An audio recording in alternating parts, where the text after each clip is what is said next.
ఆహా! ఈ రాజ్యం, ఈ జీవితం అంతా మాయ యొక్క భ్రమ మాత్రమే. ఈనాటి ఈ లోతైన విశ్లేషణకు స్వాగతం. ఈరోజు మన ముందున్న ఆధారాలు ఒక చాలా అద్భుతమైన వింతైన కథను చెబుతున్నాయి. అవును, చాలా వింతైన కథ, కాస్త భయానకంగా కూడా ఉంటుంది. నిజంగానే ఈ కథలో ఏంటంటే, ఒక స్త్రీ, 60 మంది పిల్లలు, ఒక శవాల గుట్ట, మళ్ళీ ఒక మామిడి పండు ఉంటాయి.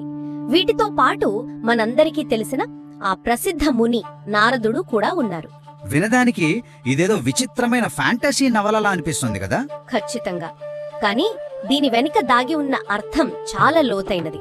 సో ఈనాటి మన విశ్లేషణ ముఖ్య ఉద్దేశం ఏంటంటే, పైకి చాలా భయానకంగా అనిపించే ఈ కథ ద్వారా ఆ కాలం ఇంకా మాయ అనేవి మనిషి అస్తిత్వాన్ని ఎలా ప్రభావితం చేస్తాయో డీకోడ్ చేయడం. సో ఇక ఆలస్యం చేయకుండా దీన్ని డీకోడ్ చేద్దాం. ఇక ఆధారాలలోని కథను చూస్తే, ఒక ఋషి తీవ్రమైన తపస్సులో ఉంటాడు. ఏళ్ల తరబడి సమాధి స్థితిలో ఉన్న అతను కళ్ళు తెరవగానే ఒక అందమైన యువతి ఎదురుగా నిలబడి తనను శిష్యురాలిగా అంగీకరించమని అడుగుతుంది. అతను వెంటనే దానికి ఒప్పుకుంటాడు. అక్కడితో ఆగడు కదా? అవును, ఆగడు. కొంతకాలానికి ఆ ఋషి తన శిష్యురాలిగా చేరిన ఆ స్త్రీని పెళ్లి కూడా చేసుకుంటాడు. ఇక్కడే అసలు కథ మొదలవుతుంది. ఆ యువతి కేవలం ఒక సాధారణ స్త్రీ కాదు, మనిషిని తన లక్ష్యం నుంచి పక్కదారి పట్టించే ఒక భ్రమకు ప్రతీక. అంటే మనం ఒకసారి ఆధునిక పరిభాషలో ఆలోచిద్దాం. ఇదంతా ఒక వర్చువల్ రియాలిటీ అన్నమాట. ఒక విఆర్ గేమ్ ఆడుతున్నట్లు ఊహించుకుందాం. ఓహో, విఆర్ గేమ్ లాగా. అవును, గేమ్ ఆడేటప్పుడు అది నిజం కాదని మన మెదడుకు తెలుసు. కానీ అకస్మాత్తుగా ఏదైనా రాక్షసుడు మన మీదకు దూకితే మన గుండె వేగంగా కొట్టుకుంటుంది కదా. ఇక్కడ కూడా సరిగ్గా అదే జరిగింది. ఆ ఋషి విశ్వం అనే ఒక విఆర్ హెడ్సెట్ పెట్టుకుని మాయలో పడిపోయాడు. తాను ఎవరో, తపస్సు ఎందుకు చేస్తున్నాడో మర్చిపోయి ఒక సాధారణ మనిషిలా ఆకర్షణకు లోనయ్యాడు. భలే చెప్పారు. ఆ విఆర్ గేమ్ పోలిక చాలా కనెక్ట్ అవుతోంది. సరే, ఆ భ్రమలోకి, ఆ మాయలోకి వెళ్లిపోయిన తర్వాత ఒక ఊహించని సంఘటన జరుగుతోంది. ఆ ఋషి ఆమెను వివాహం చేసుకున్న తర్వాత కాలక్రమంలో ఆమె ఏకంగా 60 మంది పిల్లలకు తల్లి అవుతుంది. వరంలో ఒకే కుటుంబంలో 60 మంది పిల్లలు పుట్టడం వినడానికి విచిత్రంగా ఉన్నా అది సహజమే అనిపిస్తుంది మనకు. అదే కదా. కానీ ఇక్కడే మనకొక పెద్ద షాక్ ఎదురవుతుంది.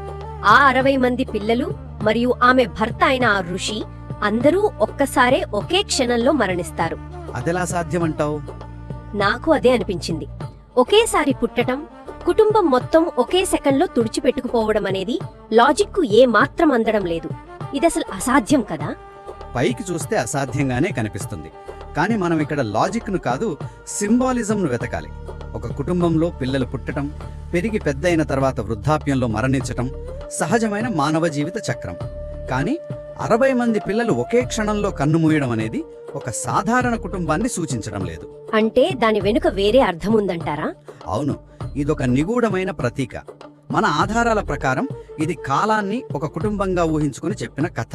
ఓ, సమయం గురించి చెబుతున్నారా? ఖచ్చితంగా. ఈ వేగం, ఈ మూకుమ్మడి మరణం మనకొక విషయాన్ని స్పష్టం చేస్తున్నాయి. మనం ఒక భౌతికమైన కథను వినడం లేదు.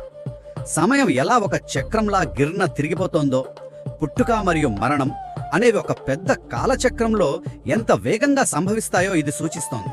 వావ్, అంటే మనం ఇంతసేపు వింటున్నది ఒక సాధారణ మనిషి కథ కాదనమాట. అస్సలు కాదు. సరే, ఆ భయంకరమైన మరణాల తర్వాత ఆ స్త్రీ జీవితంలో ఏం జరిగిందనేది ఈ కథలో నన్ను అత్యంత ఆశ్చర్యపరిచిన ఘట్టం. తన కళ్ళెదుటే భర్త, 60 మంది పిల్లలు ప్రాణాలు కోల్పోయి పడుంటే ఏ తల్లైనా ఏం చేస్తుంది? తీవ్రంగా కృంగిపోతుంది. అవును, కనీసం ఏడవడానికి లేదా వాళ్లకు దహన సంస్కారాలు చేయడానికి కూడా ఆమెకు శరీరంలో ఓపిక లేదు. కానీ అంతటి శోకంలో కూడా ఆమెకు అకస్మాత్తుగా భయంకరమైన ఆకలి పుడుతుంది. పక్కనే ఒక మామిడి చెట్టు ఉంటుంది, దానికి ఒక పండు కనిపిస్తుంది. ఆ పండు కోసుకోవడానికి ఆమె ఏం చేసిందో తెలిస్తే ఎవరికైనా షాక్ తగులుతుంది. నిజమే. ఆ పండు కోసుకుందామనుకుని చెయ్యి పైకెత్తుతే అది అందలేదు. ఆకలి తీర్చుకోవడం కోసం అక్కడున్న తన కుటుంబ సభ్యుల శవాలను ఒకదాని మీద ఒకటి పేర్చి ఆ శవాల గుట్ట మీదికి ఎక్కి మరి ఆ మామిడి పండును కోస్తుంది. ఇది వినడానికే చాలా భయానకంగా, అసహ్యంగా ఉంది కదా. ఇలా ఎవరైనా చేస్తారా? ఇక్కడే మనం కాస్త లోతుగా ఆలోచించాలి. ఇది వినడానికి అసహ్యంగా లేదా క్రూరంగా అనిపించినా దాన్ని మనం జడ్జి చేయకూడదు. ఇది వాస్తవానికి ఒక అద్భుతమైన సైకలాజికల్ మ్యాప్. మాయ అనేది కేవలం ఏదో మంత్రదండంతో చేసే ఇంద్రజాలం కాదు. అది మన బయాలజీలో, మన జీవశాస్త్రంలోనే ఉంది అని ఈ కథ చెబుతోంది. మన బయాలజీలో ఉందా? అవును. మనిషి ప్రాణాపాయ స్థితిలో ఉన్నప్పుడు లేదా తీవ్రమైన ఆకలితో ఉన్నప్పుడు మన మెదడు బతకాలనే కోరికకు, అంటే మనలోని అత్యంత ప్రాథమికమైన సర్వైవల్ ఇన్స్టింక్ట్కు పెద్దపీట వేస్తుంది. ఆ శవాల గుట్ట అనేది మనం జీవితంలో పోగొట్టుకున్న బంధాలకు, గడిచిపోయిన కాలానికి ప్రతీక. ఆ మామిడి పండు భౌతిక అవసరాలకు, ప్రాథమిక కోరికలకు ప్రతీక. ఓహో, అంటే ఎంతటి విషాదం ఎదురైనా మనిషి తన కోరికలను తీర్చుకోవడానికి గడిచిపోయిన కాలాన్ని, జ్ఞాపకాలను సైతం ఒక మెట్టులా వాడుకుంటాడనా? సరిగ్గా చెప్పారు. ఇదే ఈ ఘట్టం వివరిస్తోంది. అబ్బా, మాయ అనేది బయాలజీతో ముడిపడి ఉంది అన్న పాయింట్ నిజంగా మైండ్ బ్లోయింగ్. ఆ కోణం నుంచి ఆలోచిస్తే ఇది ఎంతటి గొప్ప రూపకమో అర్థమవుతోంది. సరే, ఆమె ఆ శవాల గుట్టెక్కి మామిడి పండు కోసిన తర్వాత అక్కడికి ఒక ఊహించని వ్యక్తి వస్తాడు. ఒక బ్రాహ్మణుడు అక్కడికి చేరుకుంటాడు. ఆయన వచ్చి ఏం చేస్తాడు? ఆ విధవరాలిని చూసి కుటుంబం మొత్తం చనిపోయిన తర్వాత కనీసం స్నానం కూడా చెయ్యకుండా ఆహారం తీసుకోకూడదని తీవ్రంగా మందలిస్తాడు. మన సంప్రదాయాల్లో చావు జరిగిన ఇంట్లో స్నానం చేయకుండా ఏమీ తినకూడదని నియమం ఉంది కదా, దాన్ని ఆయన గుర్తు చేస్తాడు. అవును, ఇక్కడ ఆ బ్రాహ్మణుడు ప్రవేశించడం అనేది కథలో ఒక ముఖ్యమైన టర్నింగ్ పాయింట్. ఎందుకంటే ఆమెను ఆ భౌతికమైన భ్రమ నుంచి, ఆ ఆకలి అనే మాయ నుంచి బయటకు తీసుకురావడమే ఆయన ఉద్దేశం. ఆయన మాట విని ఆమె పక్కనే ఉన్న చెరువులో మునగడానికి వెళుతుంది. ఇక్కడే నాకు డౌట్ వచ్చింది. ఆ చెరువు నీటిలో మునిగేటప్పుడు ఆమె ఒక చిన్న పని చేస్తుంది. చేతిలో ఉన్న మామిడికాయను పట్టుకుని ఆ చేతిని మాత్రం నీటిపైకి ఉంచి మిగతా శరీరమంతటితో నీటిలో మునుగుతుంది. ఎందుకలా? ఆ చెయ్యి బయట ఎందుకుంచాలి? నీటిలో మునగడం అనేది మన పురాణాలలో ఒక బలమైన సంకేతం. నీరు అనేది కేవలం శరీరాన్ని శుభ్రం చేసేది కాదు, అదొక రీసెట్ బటన్ లాంటిది. మనస్సులోని పాత జ్ఞాపకాలను చెరిపివేసి ఒక కొత్త చైతన్యంలోకి తీసుకెళ్లే పోర్టల్ లాగా పనిచేస్తుంది. అంటే పాత జీవితాన్ని వదిలేయడానికి సిద్ధపడటం అన్నమాట. అవును, కానీ ఆ చెయ్యి బయటుంచడం ఉందే, అదొక అద్భుతమైన మానసిక చిత్రణ. మనం ఎంతగా ఆధ్యాత్మిక మార్గంలోకి వెళ్లాలని ప్రయత్నించినా లేదా పాత జీవితాన్ని వదిలేయాలి అనుకున్నా మనలోని ఏదో ఒక చిన్న కోరిక ఇంకా ఈ ప్రపంచంతో మనల్ని బంధించే ఉంచుతుంది. ఆ మామిడి పండు బయట ఉన్న ఆ చెయ్యి, ఇవి రెండు ఆమెను ఇంకా భౌతిక ప్రపంచంతో ముడివేసి ఉంచిన ఒక యాంకర్ లాంటివి అంటారు. ఖచ్చితంగా అన్నీ వదిలేసినా ఆ ఒక్క కోరికను మాత్రం ఆమె వదులుకోలేకపోయిందన్నమాట. ఇక ఆమె నీటిలోంచి బయటకొచ్చే దృశ్యం మరింత ఆశ్చర్యకరం. నీటిలో మునిగి పైకి లేచేసరికి ఆమె ఒక గొప్ప ఋషిగా, సాక్షాత్తు నారద మహర్షిగా మారిపోయింది. ఒక స్త్రీ నీటిలో మునిగి నారదుడిగా బయటకు రావడం అనేది వినడానికి చాలా థ్రిల్లింగ్ గా ఉంది కదా. చాలా థ్రిల్లింగ్ గా ఉంది. కానీ ఇక్కడ ఒక విచిత్రం జరిగింది. ఆమె శరీరం మొత్తం నారదుడిగా మారినా బయటే ఉంచిన ఆ ఒక్క చెయ్యి మాత్రం గాజులు తొడుక్కున్న ఒక స్త్రీ చేతిలానే అస్సలు తడవకుండా మిగిలిపోయింది. ఒకవైపు గడ్డం జటలతో నారదుడు, మరోవైపు ఒక చేతికి మాత్రం గాజులతో స్త్రీ రూపం. విచిత్రమైన రూపం. అసలు దీని ఉద్దేశమేమిటి? ఇది భ్రమకు మరియు వాస్తవానికి మధ్య ఉన్న సన్నని గీతను ఆవిష్కరిస్తోంది. దీని స్పిట్ ఐడెంటిటీ, అంటే రెండు వేర్వేరు అస్తిత్వాల కలయికగా చూడాలి. నారదుడుగా మారడం అనేది ఉన్నతమైన ఆధ్యాత్మిక స్థితికి చేరుకోవడాన్ని సూచిస్తుంది. కానీ ఆ గాజులున్న స్త్రీ చెయ్యుందే, అది ఆత్మకు ఇంకా అంటిపెట్టుకుని ఉన్న ప్రాపంచిక వాసనను సూచిస్తుంది. అంటే గతం తాలూకు జాడలు మనల్ని వదిలిపెట్టవనా? అవును. సమయం మరియు మాయల ప్రభావం ఎంత బలంగా ఉంటుందంటే, పూర్తిగా రూపాంతరం చెందేమని మనం అనుకున్న తర్వాత కూడా గతం మనల్ని వదిలిపెట్టదు. నీరు తగలని ఆ చేయి మాయ నుంచి పూర్తిగా బయటపడలేని సగం జ్ఞానంలో, సగం కోరికల్లో ఊగుసలాడే మనిషి పరిస్థితికి ప్రతీక. సగం జ్ఞానం, సగం కోరిక. భలే చెప్పారు.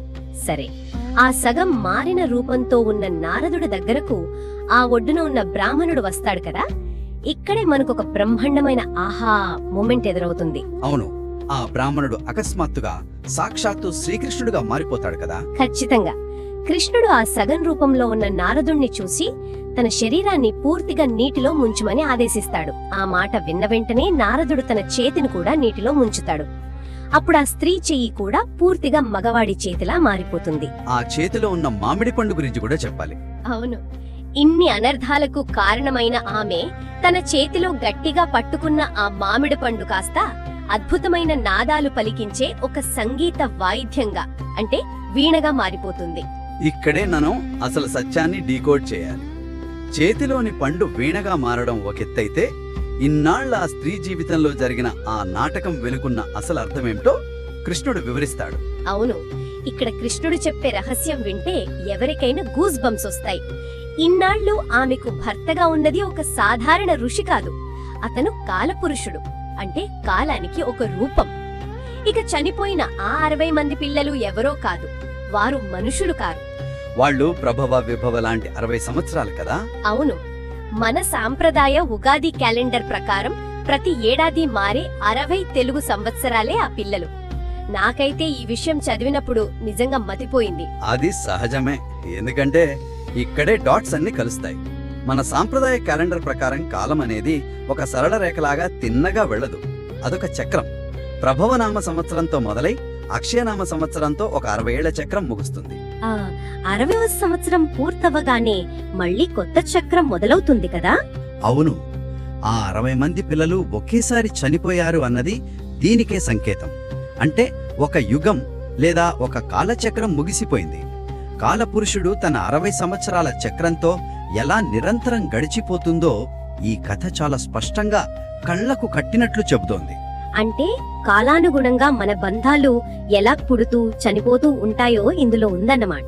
ఖచ్చితంగా కాలం ఎవ్వరి కోసమో ఆగదు, అది నిర్దాక్షిణ్యంగా తన పని తాను చేసుకుపోతుంది. నిజంగా మైండ్ బ్లోయింగ్. అంటే మనం ఇంతసేపు విన్న ఈ కథ అంతా కాలం యొక్క కదలికను అర్థం చేసుకోవడానికి అల్లబడిన ఒక అద్భుతమైన మాయాజాలం అన్నమాట. ఇక ఆ మామిడి పండు వీణగా మారడం అనేది కూడా నన్ను చాలా ఆలోచింపజేసింది. భౌతికమైన ఒక పండు ఆధ్యాత్మికమైన ఒక వాయిద్యంగా ఎలా మారుతుంది? అదే ఇక్కడ అసలైన మ్యాజిక్. మామిడి పండు అనేది ఆకలికి, కోరికలకు, ప్రాపంచిక బంధాలకు ప్రతీక అనుకున్నాం కదా. ఎప్పుడైతే ఆ చెయ్యి కూడా నీటిలో అంటే ఆ జ్ఞానజలంలో మునిగిందో అప్పుడు ఆ భౌతికమైన కోరిక కాస్త ఆధ్యాత్మిక సాధనగా మారిపోయింది. ఒక సృజనాత్మకతకు, విశ్వనాథానికి సంకేతం. కోరికలను పూర్తిగా చంపేయాల్సిన అవసరం లేదు, వాటిని ఉన్నతమైన మార్గం వైపు మళ్లిస్తే అవే ఒక వీణ లాంటి అద్భుతమైన సాధనగా మారుతాయి అని ఇది సూచిస్తోంది. ఈ ఆధారాలను బట్టి చూస్తే నారదుడు ఈ నీళ్లను తాగడం లేదా ఆ నీటిలో మునగడం వల్ల తన ఒరిజినాలిటీని కోల్పోయి ఒక ట్రాన్స్ లోకి వెళ్లిపోవడం వెనుక ఉన్న అసలు ఉద్దేశం మనకు అర్థమవుతుంది. సమయం మరియు మాయ ఈ రెండింటి అపారమైన శక్తిలో పడి మనిషి తన అస్తిత్వాన్ని అంటే తన ఐడెంటిటీని ఎలా కోల్పోతాడో చెప్పడానికే ఈ కథను రూపొందించారు. అవును, నారదుడు లాంటి గొప్ప జ్ఞాని కూడా ఆ విఆర్ గేమ్ లాంటి మాయలో పడిపోయి తాను ఎవరో మర్చిపోయి ఒక స్త్రీగా మారి సంసారంలో చిక్కుకొని కోరికలకు బానిసయ్యాడు. ఇది కేవలం కథ కాదు, మనిషి ఎదుర్కొనే దైనందిన మానసిక పోరాటం. దీని ద్వారా మనకు నారద మహర్షి వ్యక్తిత్వం గురించి కూడా చాలా విషయాలు అర్థమవుతాయి కదా. అవును, మనం పురాణాల్లో నారదుణ్ణి చూసినప్పుడల్లా ఆయన విశ్వమంతా అంటే 3 లోకాల మధ్య సంచరిస్తూ ఉంటాడు. ఆయనలో అంతటి విష్ణుభక్తి, ఆ మహతి అనే వీణ, ఆయనకు అంత అపారమైన సంగీత జ్ఞానం, ఇవన్నీ ఎలా వచ్చాయో ఈ కథ ద్వారా మనకు ఒక స్పష్టత వస్తుంది. ఒక రకంగా కాలం మరియు మాయల అసలు స్వభావాన్ని తెలుసుకున్నాడు కాబట్టే ఆయన లోకాలన్నీ తిరగగలుగుతున్నాడు. అవును, అందుకే ఆయన్ని అంత గొప్పగా వర్ణిస్తారు. Celestial time travelling musician. మన ఆధారాల్లో పేర్కొన్న విధంగా ఈ విషయాలన్నీ విన్నాక నారదుణ్ణి ఒక సెలెస్టియల్ టైం ట్రావెలింగ్ మ్యూజిషియన్ గా అభివర్ణించడం ఎంత సబబో అర్థమవుతోంది. విశ్వమంతటా సంచరించే ఆ సమయ యాత్రికుడు చేతిలో ఉండే వీణ కాలానికి మరియు మాయకు అతీతమైన ఒక అనంతమైన నాదానికి సంకేతం.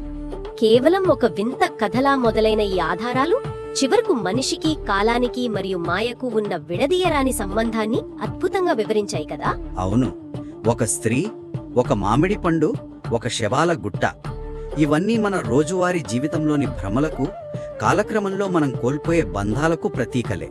ఖచ్చితంగా ఈ విశ్లేషణ ఎవరికైనా ఒక కొత్త దృక్కోణాన్ని ఇస్తుంది. ఈ కథలోని ప్రతి మలుపు మానసిక అస్తిత్వాన్ని, మన సర్వైవల్ ఇన్స్టింక్ట్ను ఎలా వెలికితీస్తుందో మనం చర్చించాం. నారదుడు పొందిన ఈ అనుభవం కాలం ఎంత శక్తివంతమైనదో, మాయ ఎంత సులభంగా మనల్ని ఆవరిస్తుందో, అదే సమయంలో దాన్ని ఛేదిస్తే ఎంతటి ఉన్నత స్థితికి చేరుకోవచ్చో తెలియజేస్తుంది. ఇదంతా విన్న తర్వాత మన ముందు ఒక ముఖ్యమైన ప్రశ్న మిగిలిపోతుంది. అవును, ఇది ఎవరైనా లోతుగా ఆలోచింపజేసే విషయం. మనం ఈరోజు ఇక్కడికి ఒక పౌరాణిక కథను వినడానికి వచ్చాం, కానీ వెళుతూ వెళుతూ ఒక బరువైన లోతైన సత్యాన్ని మూటగట్టుకొని వెళ్తున్నాం. నారదుడి లాంటి గొప్ప మహర్షే కాలం మరియు మాయల ప్రభావంలో పడి తన అసలు రూపాన్ని మర్చిపోయి ఒక భ్రమలో జీవించినప్పుడు, సాధారణ మనుషులుగా ఈ రోజువారీ జీవితంలో మనం చూస్తున్నది, అనుభవిస్తున్నది ఎంతవరకు నిజం? బహుశా మనమంతా కూడా ఆ వర్చువల్ రియాలిటీ గేమ్ లాంటి ఒక పెద్ద మాయలో ఉండి మన అసలు అస్తిత్వాన్ని మర్చిపోయామా? అదే కదా, ఆ కథలో స్త్రీ తన చేతిలో ఉన్న మామిడి పండును నీళ్లలో మునగకుండా పైకి పట్టుకున్నట్లుగా ఈ భౌతిక ప్రపంచంలో ఒకరు వదల్లేక గట్టిగా పట్టుకున్న ఆ భ్రమలేవి, ఆకలిని, కోరికలను తీర్చుకోవడానికి తెలియకుండానే ఏ విషయాలను శవాల గుట్టలా ఒక మెట్టులా వాడుకుంటున్నారు. కాలపురుషుడు తన 60 సంవత్సరాల చక్రాన్ని నిర్విరామంగా తిప్పుతున్నప్పుడు అందులో మన పాత్ర ఏమిటో ఎవరికి వారు ప్రశాంతంగా కూర్చున్నప్పుడు ఆలోచించుకోవాల్సిన విషయం ఇది. ఆ చేతిలోని మామిడి పండు ఎప్పటికైనా వీణగా మారుతుందా లేదా అలాగే కుళ్ళిపోతుందా అన్నది ఎవరికి వారే నిర్ణయించుకోవాలి. ఈ ఆలోచనను మనసులో అలాగే ఉంచుకుందాం. ఇంతటి ఆసక్తికరమైన లోతైన సత్యాన్ని మన ముందుకు తీసుకువచ్చిన ఈనాటి ఈ విశ్లేషణను ఇక్కడితో ముగిద్దాం. మాయను ఛేదించే ప్రయాణంలో నిరంతరం అన్వేషిస్తూనే ఉందాం.